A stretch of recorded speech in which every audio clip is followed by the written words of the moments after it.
Okay folks, we have another Jurassic World trailer and endless Reddit articles about how the CGI and grading have improved between trailers, as well as some cheeky Pteranodon. We have, oh my god, they're firing guns in a fucking Jurassic Park movie. Jesus Christ, hallelujah, bullets and everything. Let's take a quick look at that again. Yes, fine fucking Lee. I really can see this film just being a demo reel of all the things that pissed me off specifically over the years. Okay, 20 years after the first incident, InGen has realised that guns can kill things.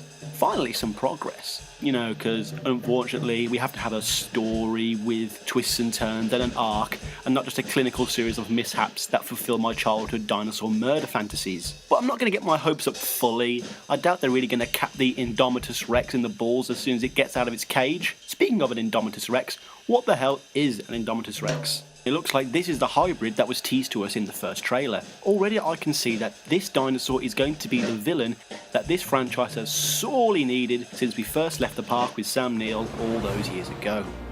Now when the first film came out, it made a lot of sense that the proximity of our heroes to the dinosaurs would be very close because of the nature of the park.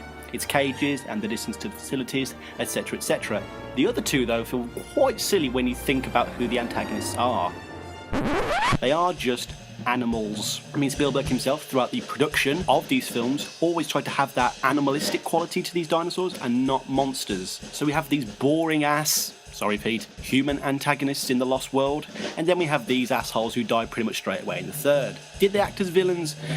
Kind of, but they were never really a force that were in our hero's way, and both times they end up having to team up to fight the dinosaurs, which again are just animals. When you consider the size of the island and the routes that our characters take, the amount of dinosaurs they run into and the amount of times they have to run away is almost ridiculous.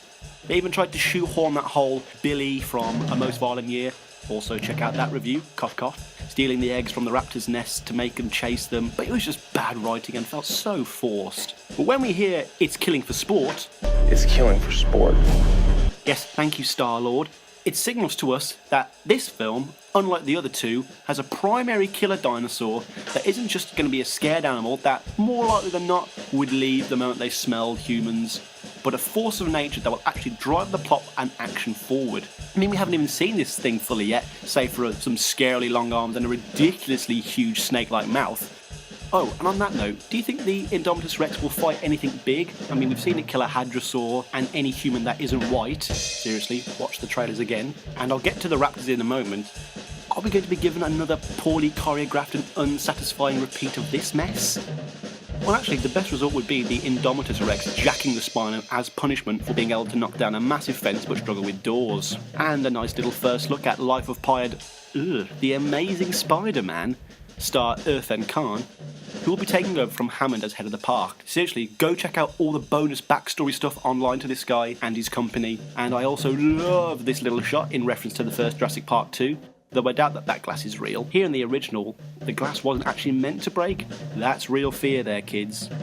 Now yeah, on to the raptors. The internets haven't been kind to this film in terms of its treatment of our favourite bipedal creatures, but once I heard, we're going after it with everything we've got. We're going after it with everything we got. Yes, thank you Lego Emmett. I must admit, it got me a little excited and I may have peed my pants. We were teased a raptor versus big beast fight at the end of the first film. You know, they scratched each other and the T-Rex threw him into the rocks. It's awesome, we all love it. Which also thankfully replaced just Jeff Goldblum showing up with a shotgun. Yeah, kinda lame, even if it is a gun. But you can't deny that if they are going with this trained raptor angle, which they are, and makes sense seeing as how they probably are smarter than dogs and could be trained, it would make sense that they would run with it in the coolest possible fashion. Which one of you out there would not like to ride a motorcycle with a gun on the hunt for a giant monster with velociraptors on your side? It makes no sense, it throws science and biology out of the window, and it's fucking cool. Plus, like I've said before, these creatures, even under bad direction and bad writing, will always be cool. Now hopefully we're going to get another last final big 2-minute teaser trailer before the final release date. As being a millennial, I hate surprises that come as a result of hard script work. I mean, we haven't even seen the Rex, we haven't seen the Spino, or even the return of nobody's favourite nerd coming back from the first film in a pointless cameo. who actually was way better in the book, weirdly, Dr. Henry Wu. But yeah, I'm excited. You should be too. We haven't got long to go. And hopefully it's going to be way better than the predictable mess that will be Batman vs Superman: Dawn of Justice. Also in this scene with the Pteranodons attacking the crowd reminded me a lot of a book I read just as Jurassic Park 3 came out, a little soft paperback, and it was about Pteranodons attacking a nice big open sunny place like this.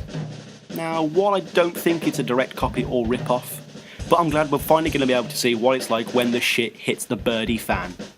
Oh, I can't wait for this.